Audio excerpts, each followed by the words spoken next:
De Infinite Way, Joel S. Goldsmith. De openbare lezing in Holland op 11 oktober 1959. At this very moment, everyone in this room has within themselves the power to start attaining their freedom, the freedom that I started talking about in the beginning.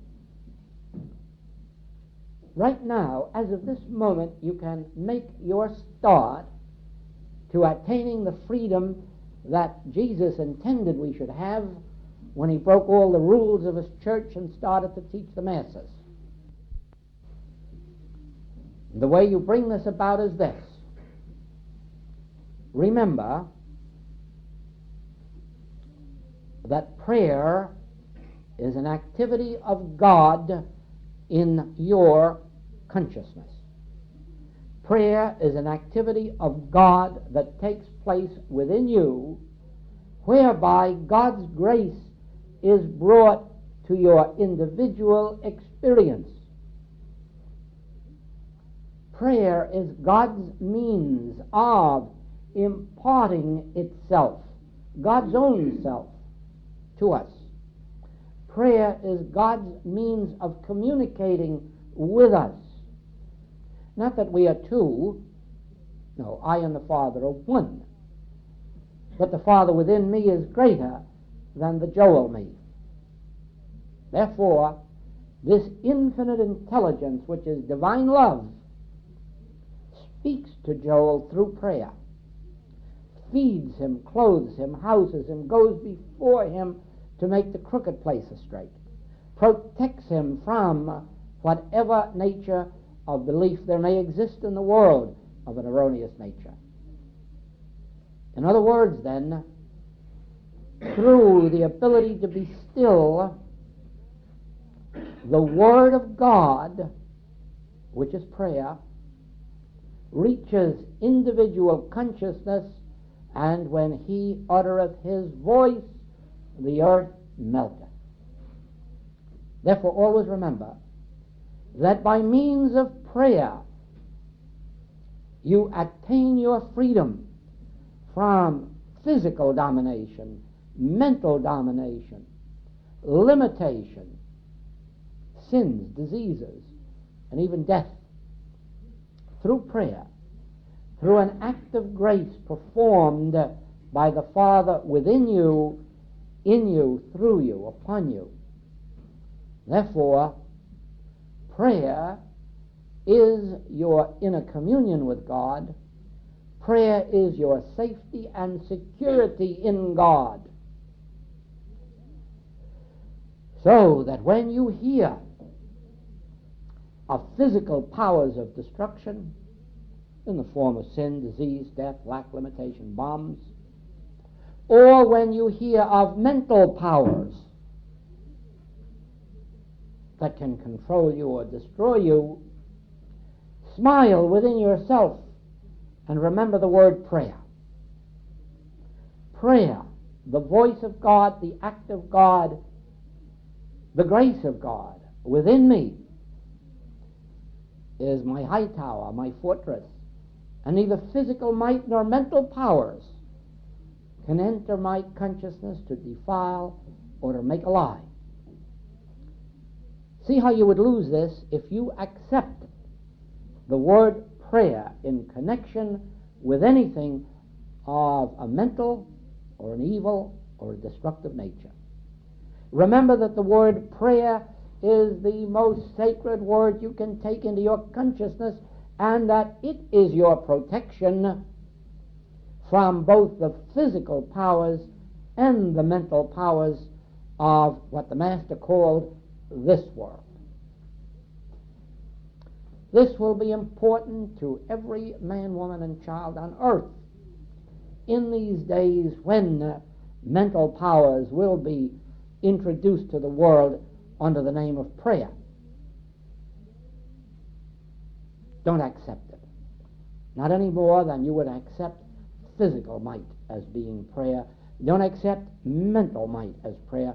For there is but one prayer, and that is the activity of God in your consciousness. And always remember that it isn't your prayer to God that is your protection. It is God's prayer uttered in you. It is not what you send out or up or in to God, but what God utters within you. That is the grace of God, the voice of God that melteth the earth, the errors, the discords, the inharmonies. So remember always that prayer is the voice of God within you. Prayer is the power of God within you. Prayer is the presence of God within you.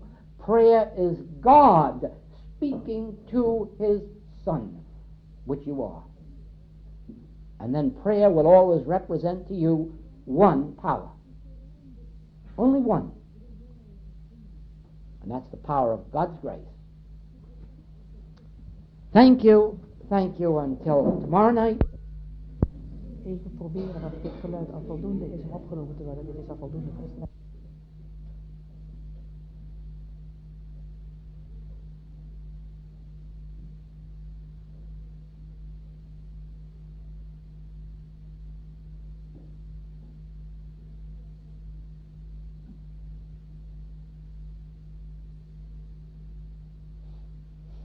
Good evening.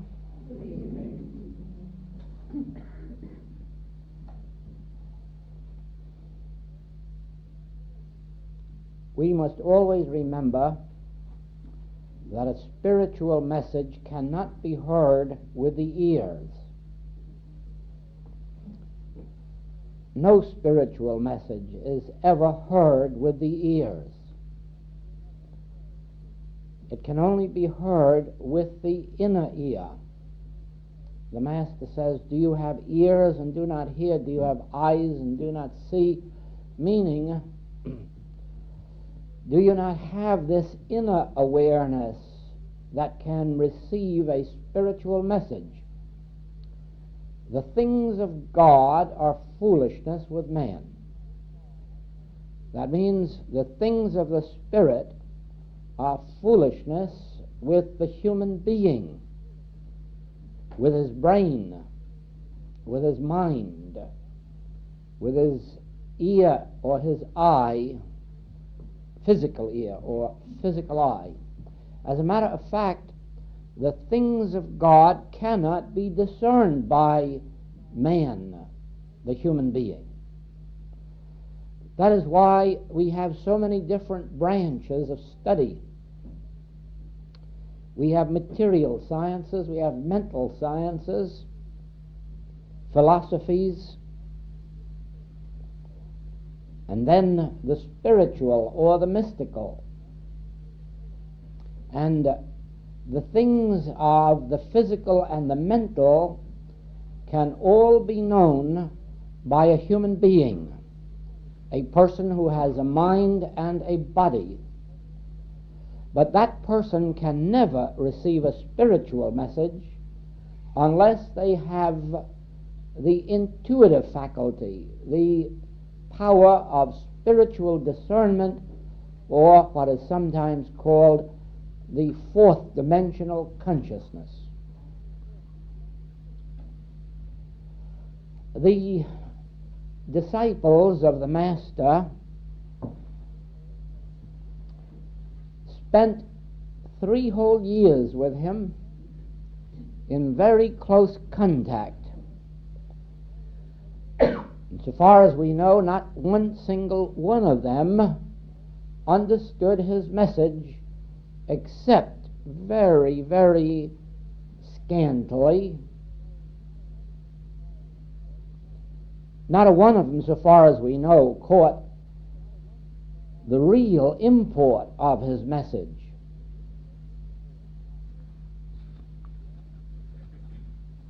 The Master, Christ Jesus, was a Hebrew rabbi, and he preached in the Hebrew synagogues up and down the Holy Lands. He preached outside of the synagogues, and he preached inside of the synagogues. He was an ordained rabbi, master, and as far as the disciples could understand, he was teaching Judaism. That at least was his function. They did not perceive that he was not teaching Judaism. First of all, that he was teaching the wrongness of much that was taught in Judaism, and then teaching something that went beyond Judaism. In other words, he wasn't merely destructive. He didn't merely go into the church and say, you are wrong about this and you are wrong about that. He did that. Oh, yes. Yes, he said that you have made the Sabbath such a holy thing that it must not be broken. But I say to you that man was not made for the Sabbath. Sabbath was made for man. The Hebrew synagogue taught sacrifices, tithes, gifts, even the sacrifices of animals. The master taught, God has no pleasure in your sacrifices. The synagogue taught, you must come to this holy temple in Jerusalem at least once a year, and you must worship in your local synagogues every day. The master taught, the kingdom of God is not to be found in holy mountains, nor yet in Jerusalem, in this holy temple. For the kingdom of God is to be found within you.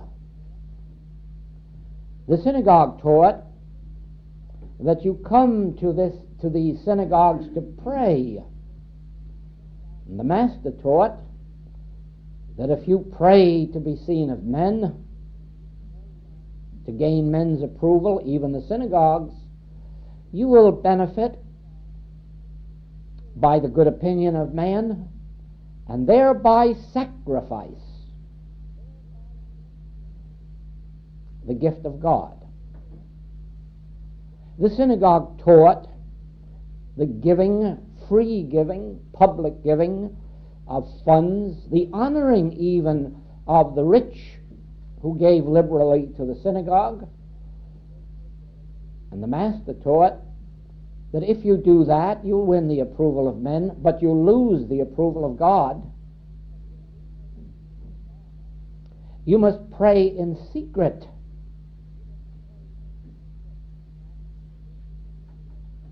And the God that seeth in secret will reward you openly. You must give your benevolences in secret, and the God that seeth in secret will reward thee openly. In the Sermon on the Mount, the whole of it is a setting forth what is wrong with the Hebrew teaching, and then a setting forth of this higher teaching, this fourth dimensional teaching, which is purely spiritual, purely one of higher consciousness, a teaching that can only be lived by men who have gone beyond the Jewish state of consciousness, the eye for an eye and a tooth for a tooth, the wearing of sackcloth and ashes to show how much humility you have attained, the wailing and praying in public. The life he taught was one that could only be lived by those who had gone beyond even the Ten Commandments. He didn't teach disobedience to the Ten Commandments, but going beyond them to the point where they were not necessary in your life. In other words, attaining a state of consciousness in which it would be almost an insult for anyone to say to you, "Thou shalt not steal, thou shalt not commit adultery, thou shalt not envy." What kind of language is that to use to a person of spiritual integrity? And so he taught a rising above the law into a living by grace. The law came by Moses. Grace and truth came by Jesus Christ. But the disciples did not discern that. They thought they were hearing just Judaism with some fancy trimmings, because years after the crucifixion, Peter still refused to eat the meat of a pig, although the Master had clearly said that not that which goeth into the mouth defileth, but that which cometh out. For years, many years after the crucifixion, Hebrews, or rather followers, male followers of the Master's teaching of the disciples, had to be circumcised. Why? It was a law of the Hebrew church, and these disciples never had gotten beyond being Hebrews. As a matter of fact, 30 years after the crucifixion, when Paul wanted to preach to the Gentiles, they still could not accept the universality of the Christ teaching and insisted that in order to be a follower of the Christ, you had to first be a Hebrew. Paul stood trial for that offense of wanting to bring the world into the Christ. And the disciples, some of whom never did accept Gentiles, some never did accept the preaching of the gospel outside of Judaism. Some did, like Paul, like Peter, only after an experience of a dream which awakened him to the fact that he was still binding himself under the law of the synagogue, under a human rule. Never had accepted Christ as universal being, universal brotherhood. Never had accepted the message of Jesus, your Father and my Father. No, God was only a father of the Jews. That is what I mean when I say that unless you are listening to a message with your inner ear, unless you are hearing this message in particular with your powers of spiritual discernment, you will make the same mistake and believe that you are hearing whatever your own particular background may be. Now,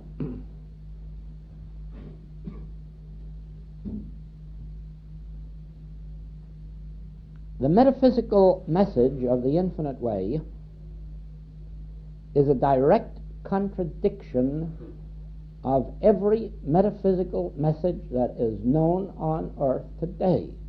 It is not in agreement with any of them. Of course, at first glance you say, that can't be true. Of course it can't, because in every message you read the word God, Spirit, prayer, treatment.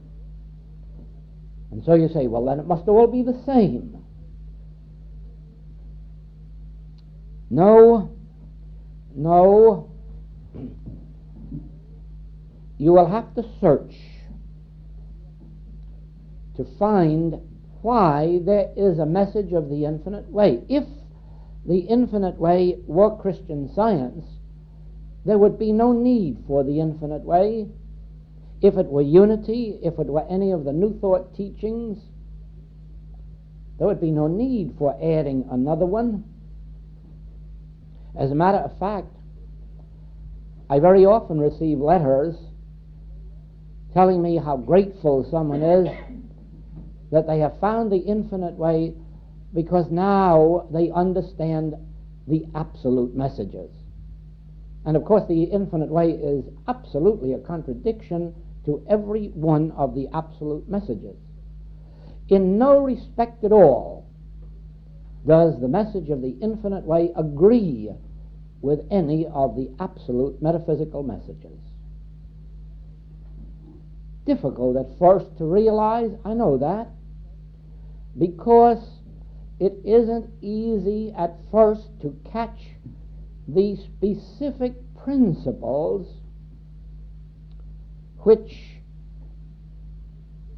constitute this message and to separate them from that which we have already accepted. In other words, it would be easy if we could first divest ourselves of all that we have known and read each page not from the standpoint of what we already know, but from the standpoint of what the author has placed on that page. That, of course, is not only not easy, it's practically impossible for a while. None of us can rise high enough to wipe out our former concepts.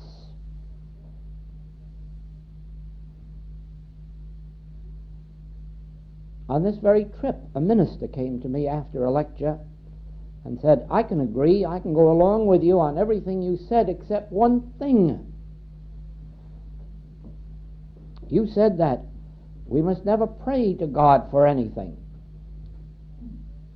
But Jesus prayed for daily bread in the Lord's Prayer.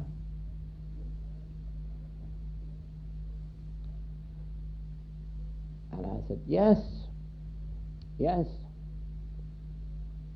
I can understand your observation. You have never studied the Bible. Oh, but I'm a minister. And that's proof.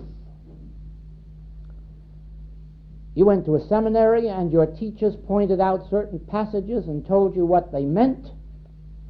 And the passages they didn't point out, you still don't know. And those they told you what they meant, you've never studied to see if that's what they really meant. That's why you make a remark like this. Certainly he prayed for daily bread, but he also told you what bread is. Did you never read that passage? No, it must be food.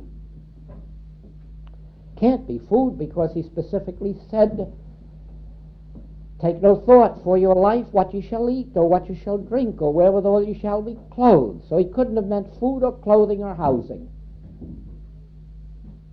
Now what did he mean by bread? And that man didn't know.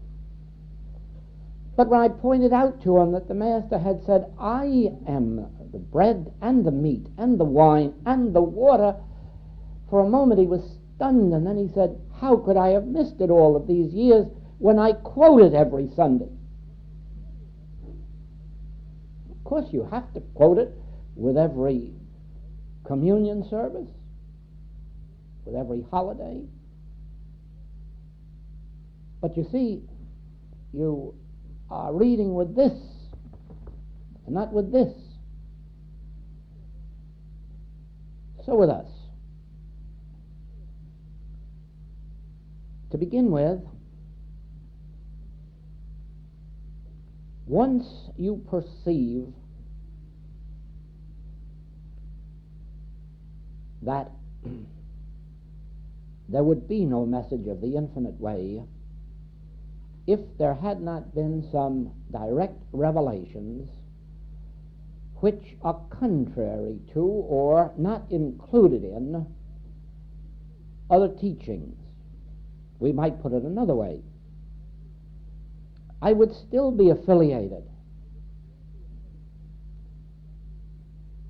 as I was for years, with the Christian Science movement. For I never have had any quarrel with the organization or with the individuals who constitute the organization.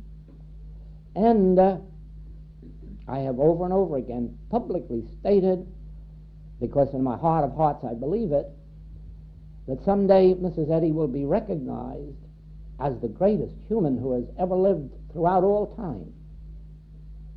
And that's a big statement, but that comes out of my heart. Because she opened up the world to all that we know today and to all that we are going to know.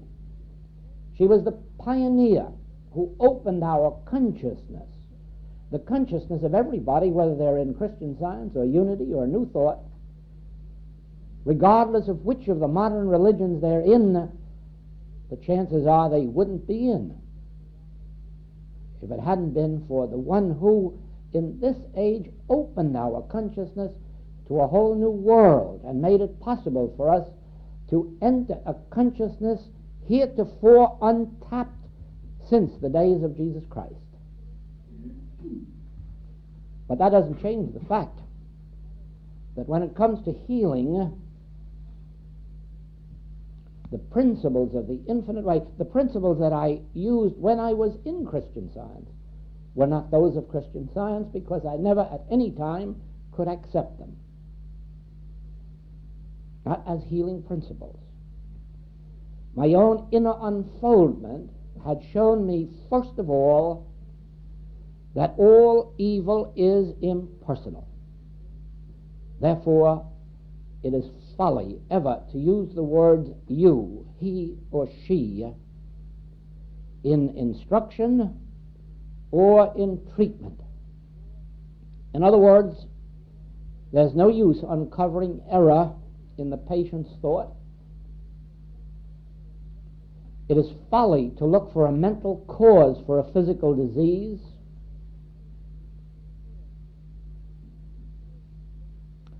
It is spiritual foolishness to try to make a human being better in order to bring out their spiritual unfoldment.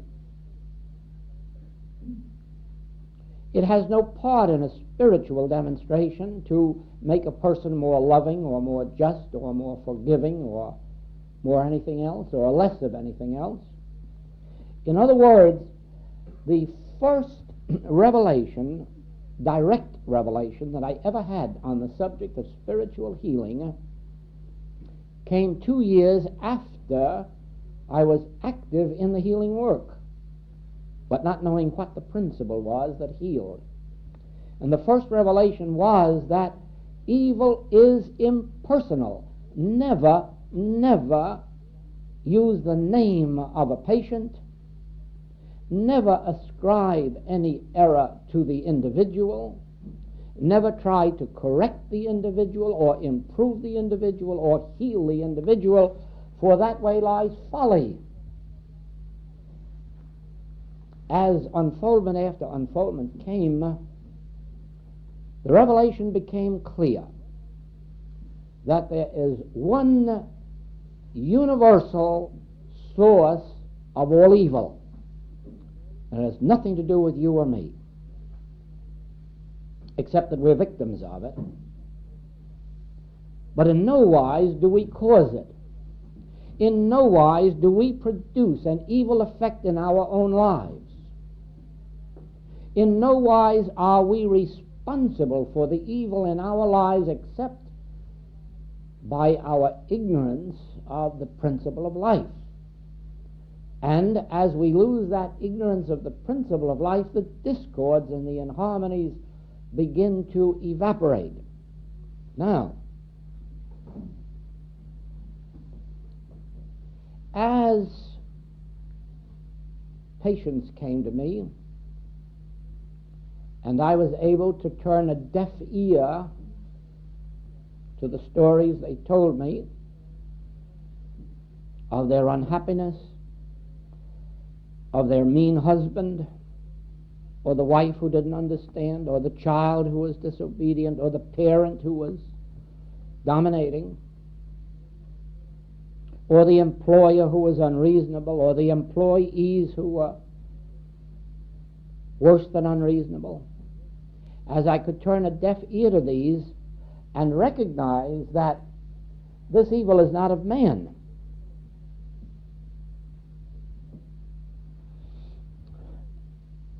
All evil has its foundation in what really brought about the fall of Adam, accepting the belief in two powers. That's where all evil comes from. Accepting the belief in two powers. And of course it isn't you or I who ever accept the belief in two powers. We are victims of that belief because we were born into it. But the truth is that all evil comes from that belief. Now, of old, that belief in two powers was called the devil, the evil one, or the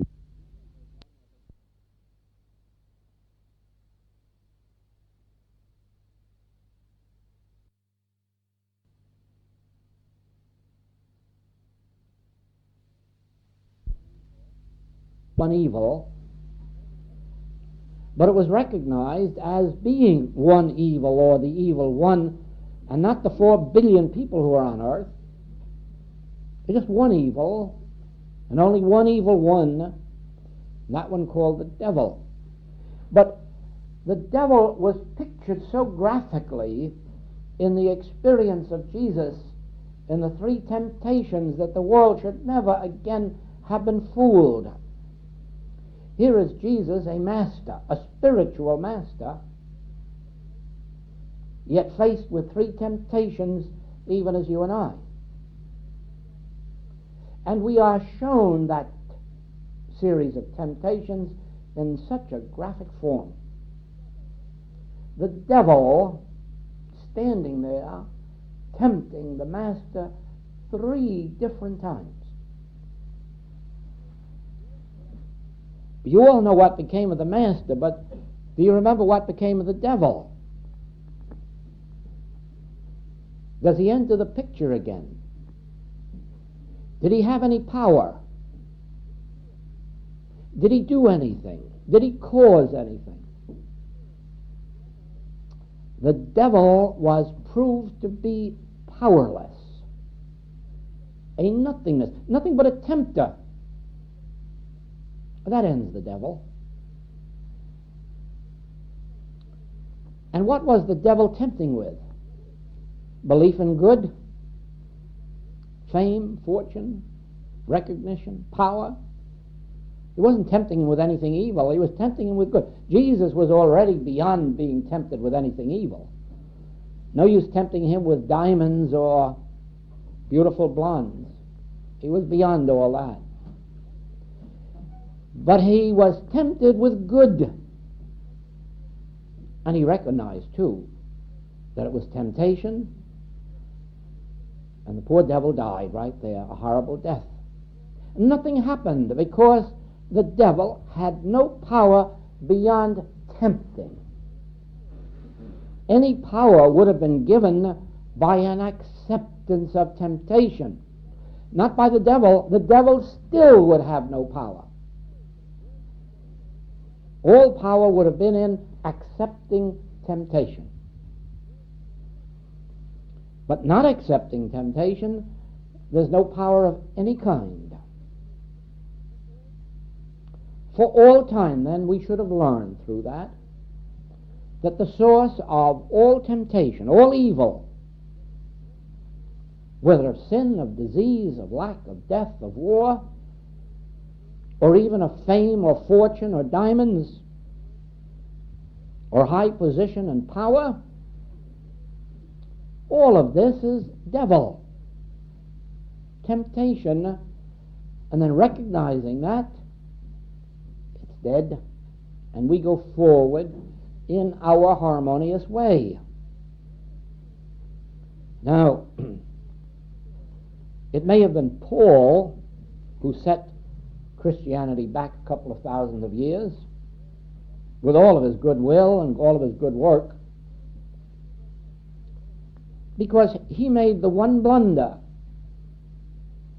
that can put a world in darkness. He said, he called this devil the carnal mind. But he said that the carnal mind was enmity against God.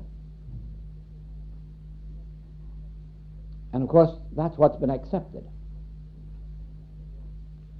And that's why the world has been in darkness these many years, because of that very teaching. Because, you see, the carnal mind is not enmity against God at all. God is infinite. That rules out the possibility of any enemy. God is infinite, all. That rules out any enemy. That rules out any enmity.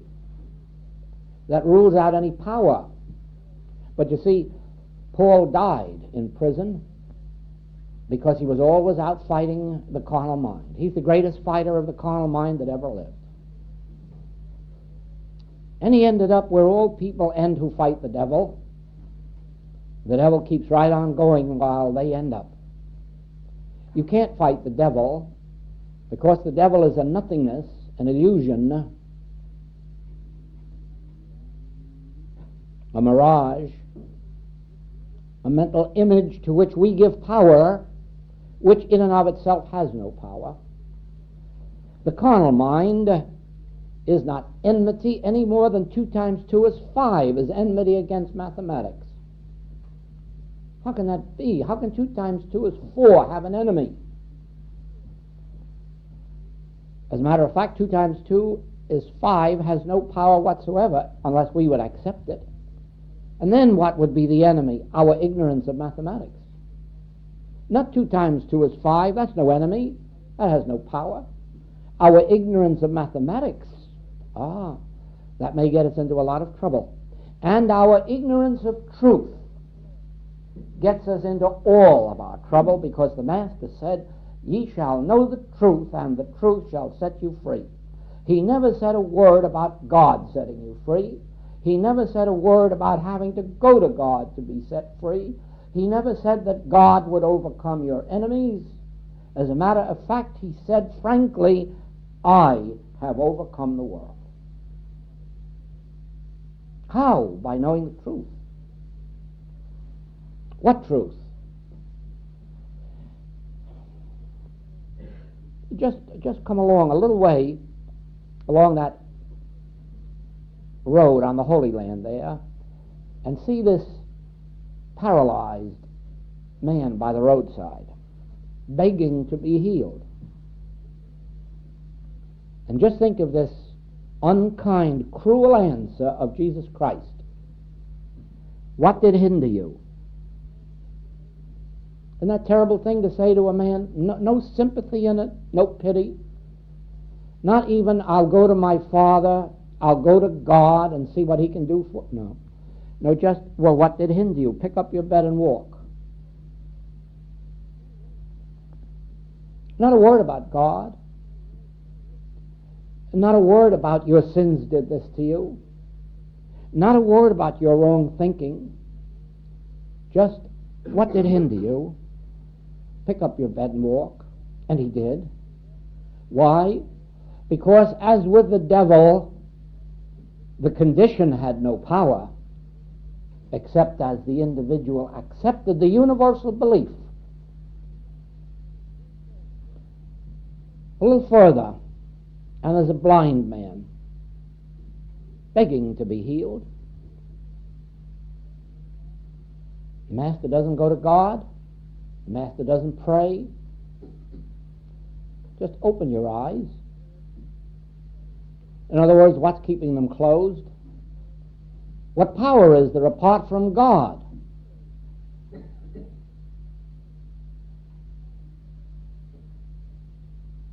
And So again, the recognition that the carnal mind is not power. Even if you say there is hereditary disease, even if you say that venereal disease is going to be visited on the children unto the third and fourth generation, even so Jesus says to you, carnal mind is not power. The disease is not power. Your sins aren't power. To the woman taken in adultery. And unless you've studied the Bible very carefully, you may not know that the greatest sin in the entire Judaic Decalogue is adultery. That's the greatest of all crimes. And yet he said to the woman, neither do I condemn thee. Why, the law said you could take her out of the town and stone her until she's dead. So deadly is this sin. And here this Hebrew master says, neither do I condemn thee. Can you imagine that? In other words, this sin isn't a power. Come right along, follow after us. We'll gladly accept you into our band. This sin can't. It is nothing. It is nothing except go and sin no more, because that's your acceptance of it as power. And so if you go back to the same state of consciousness that brought you to this, you'll suffer this or worse. In every case, the Master showed that whatever the form of evil was that confronted him, he at no time condemned the individual. He at no time held them in blame. He at no time held that there was a cause that was power, not even a mental cause. But always, what did hinder you? Do you believe? Then open your eyes. Then pick up your bed and walk. Lazarus is not dead, but sleepeth. And he even said, I don't have to pray. Only for the sake of these ignorant people around here, I'll do a little praying, but I don't have to. Why? There is no power in death, except the power you give it by welcoming it, by fearing it, by believing in its inevitability. It hasn't that power, but you can give it that power in your own belief. Now, you see, this teaching entirely separated the infinite way. It entirely separated my work before there was an infinite way. Because, number one, I saw in Revelation the impersonal nature of evil, so that I could call it devil or carnal mind, and I could even use the Christian Science terminology and call it mortal mind. And then say, and that's the end of you. Not something to be fought, not something to be protected against, not something to be argued against, not even something to be treated against. For mortal mind, like carnal mind or devil, is out here a shadow, a name given to what? A name given to the belief in two powers. That's all it is. There is no such thing actually as a devil or the devil. There is no such thing as a carnal mind. Well, you must know that that's true, because there is only one mind. And if there is only one mind, there can't be a carnal mind. So carnal mind is only a name which we give to the belief in two powers. It makes it much easier when we think of all the names of the diseases there are, some of which we can't even get our tongue around, just to call it carnal mind or mortal mind, and then dismiss it.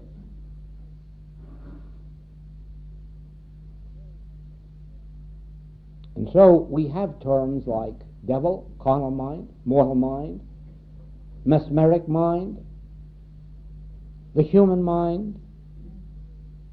All of these are merely names which we give to designate a belief, a universal belief, not even a personal belief. Remember, it isn't yours or mine. It's a universal belief in two powers. Now, when you stop to think of this, there can't be two powers if God is infinite. That forever rules out two powers. Now just think then how terrible it is to try to use the power of God or to use the power of truth. And there too, you see, we separate ourselves from all other teachings because over and over it is revealed in our writings. Students, never be guilty of trying to use truth. Never be guilty of holding a right thought. Never be guilty of trying to use God. Never be guilty of trying to go to God for something. Never, never, never. It is ye that shall know the truth. Please leave God alone. God is doing all right. God is infinite, omnipresence, omnipotence, omniscience. God is all in all, but saying so won't help you. Declaring it, affirming it won't help you. It is already so. Just know it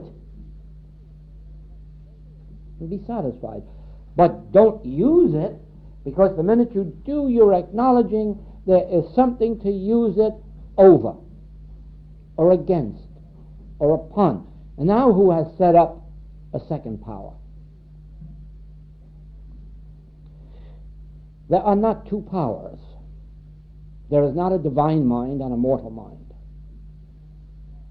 There is not the mind of God or the mind that was in Christ Jesus and a carnal mind.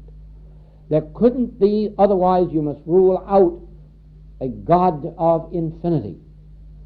A God of infinity is a presence of infinity, a power of infinity, and a law of infinity.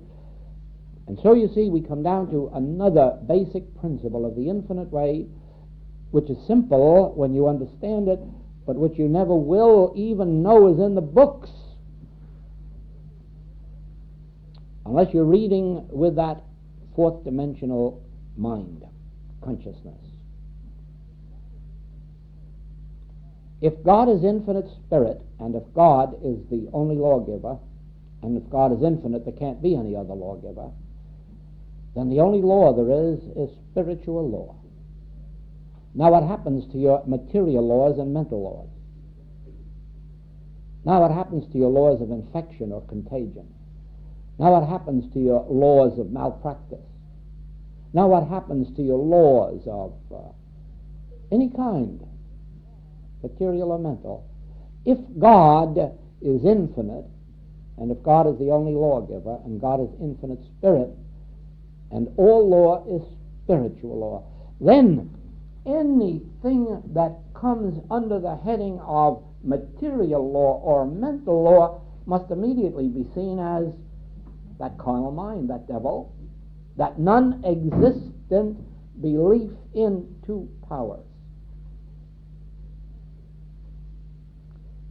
Now, when you are dealing, as we are in our work every day of the week, with these physical claims of infection and contagion, heredity, weather, climate, when we are dealing even with mental laws, do you not see how simple it is? Once you understand that any law that did not emanate from God has nothing to sustain it or maintain it except belief. And since one with God is a majority, when the practitioner does not have the belief in two powers, the belief can't operate. That's what frees the patient. Only because the practitioner knows. The patient doesn't have to know. We don't have to start educating our patients to heal them. As a matter of fact, sometimes it prevents their being healed, because they believe that by going around thinking these thoughts or holding these thoughts, that they're cooperating with the practitioner. They're acting as a barrier. It is far better for a patient to completely release themselves in their claims to the practitioner if they're sure the practitioner knows the truth. And then, when some measure of harmony has been restored, say, now I too want to know these principles so that I can go and do likewise. Because our function isn't to take the place of doctors. We're not just healers of people's minds and bodies. Our function is to reveal to them this principle of life. One God, meaning one power, one law, one life, one mind, and no battles, none whatsoever. There were some Hebrew masters, who knew these truths. Little David, who didn't even bother to put on armor when he went out against Goliath, and went out against all that armor with a little pebble. You see, he knew that evil, material force, isn't power. That's all he had to know. That knowing of the truth was his protection. Hezekiah knew it. His people came to him crying madly, "The enemy are coming against us, and they're more than we are. And they're heavily armed." And the Hebrew master must have shrugged the shoulder. "They have but the arm of flesh. We have the Lord God Almighty. Almighty. Then that means they can't have any might. If we have all might, there's none left over for them. And they rested in his word." You can imagine such a thing as resting in a word when the enemy's coming against you with such might. But if we have all might, how much might is left? And the enemy destroyed itself. Throughout all time, there have been mystics who have known this. They have not been able to impart it, except to a very few, because this universal belief in two powers is so strong that even though some few disciples do grasp it, mankind as a whole doesn't seem able to hold on to it. Their fear of the other power is so great that they can't let go even for a moment in order to test out and find if the enemy has any power. They can't give up this struggle against the weather, climate, infection, contagion, heredity. They can't give up the struggle against physical laws and mental laws. If they could only rest in the Word, they would find that we have almighty power. We have the only almighty power, and that leaves no power for anyone else, and we don't even have to use that power against them. That's the mystery and the miracle of the infinite way. We do not have to use this power of God or truth against any enemy, against any sin or any disease or any lack. We don't have to, because it is the all-might and there is no might to use it against. We never have to use God. We never have to protect ourselves with God or surround ourselves with God. We never have to use truth. Never. We have to know the truth. That the only claim to power there is in the belief of two powers, which can't be, or else we can all close up shop, because it would mean there is no God, there is no deific principle. Always remember that. There is no deific principle if the deific principle isn't infinite. Then you only have a big power against a little power. Now, what solidified all of this in my mind and my consciousness was that throughout my life of travel, which began incidentally 50 years ago this month, I made my first European trip from the United States just 50 years ago this month.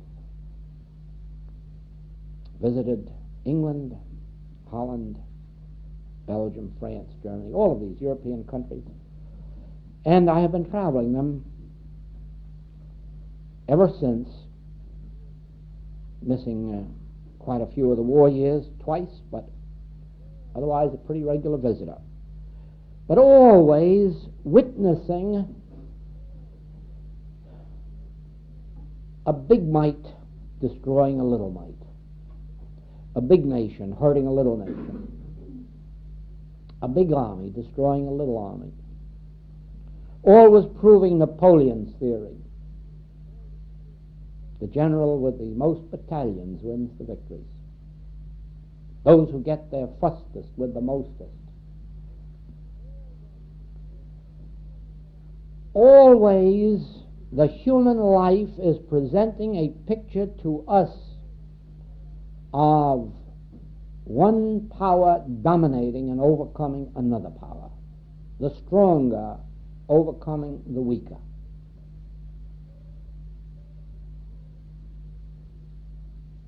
And my search for truth always was, is that the answer? Well, of course, now that we have atomic power, you know it isn't the answer. Because you know now, no matter how great the power is, there's always one greater. You know there'll be no end to that.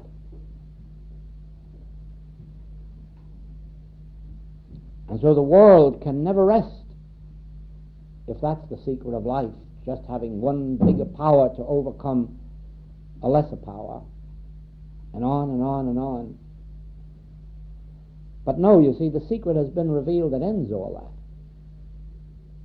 No longer will that be true on earth, that the big will overcome the little, the great will overcome the small. Those days are finished on earth forever. In the revelation that neither physical might nor mental might is power, and that no power is needed, for there are no powers beyond the one which I am.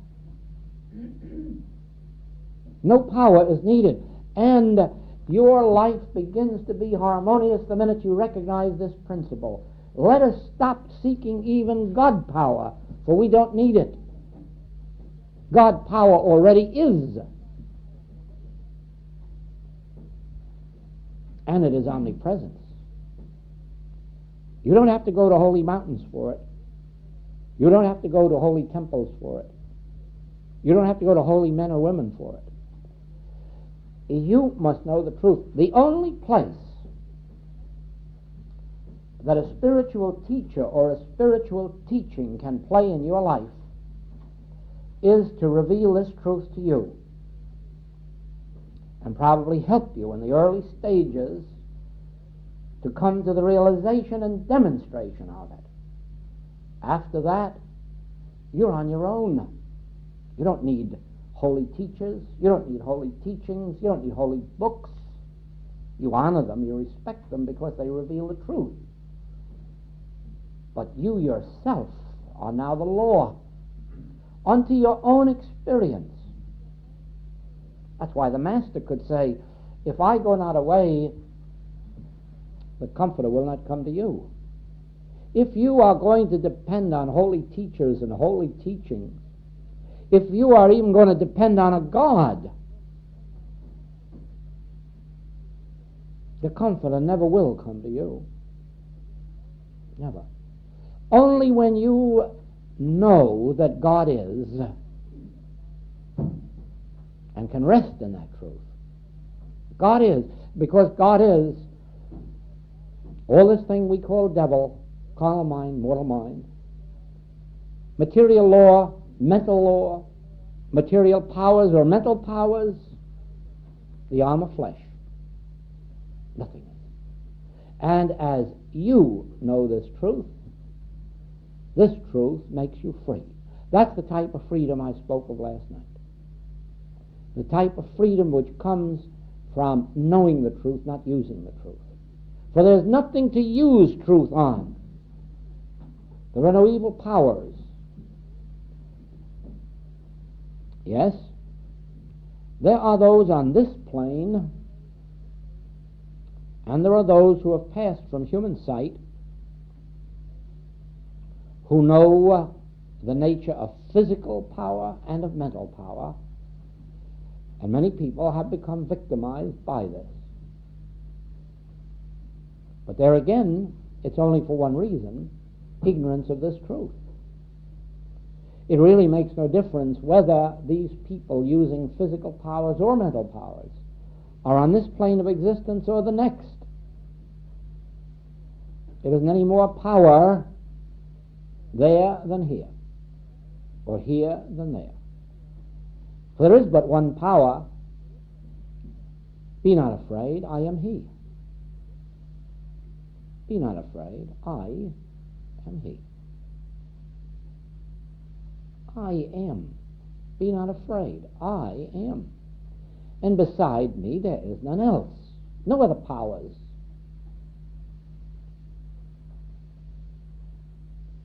So you see, the infinite way healing principles are based entirely on giving up the use of power, even spiritual power. Not using them, giving them up. That's a reversal of all teaching. It is based on the fact that not only that there's one power, but that one power is closer to me than breathing and nearer than hands and feet. That wherever I go it is, up in the plains and down in the submarines, in the oceans, on the land, the place whereon I stand is holy ground. Therefore it doesn't have to be contacted, it doesn't have to be reached, it doesn't have to be prayed to, it doesn't have to be sacrificed to. We don't have to make it promises. It's a state of is, a state of divine being, and it won't work for you or for me because we're good, or because we deserve it, or because we're worthy of it. And it won't stop working if we're not. It's a state of divine being that has no power to withdraw itself. Not any more than the sunshine has power to withdraw itself from the garden of a bad man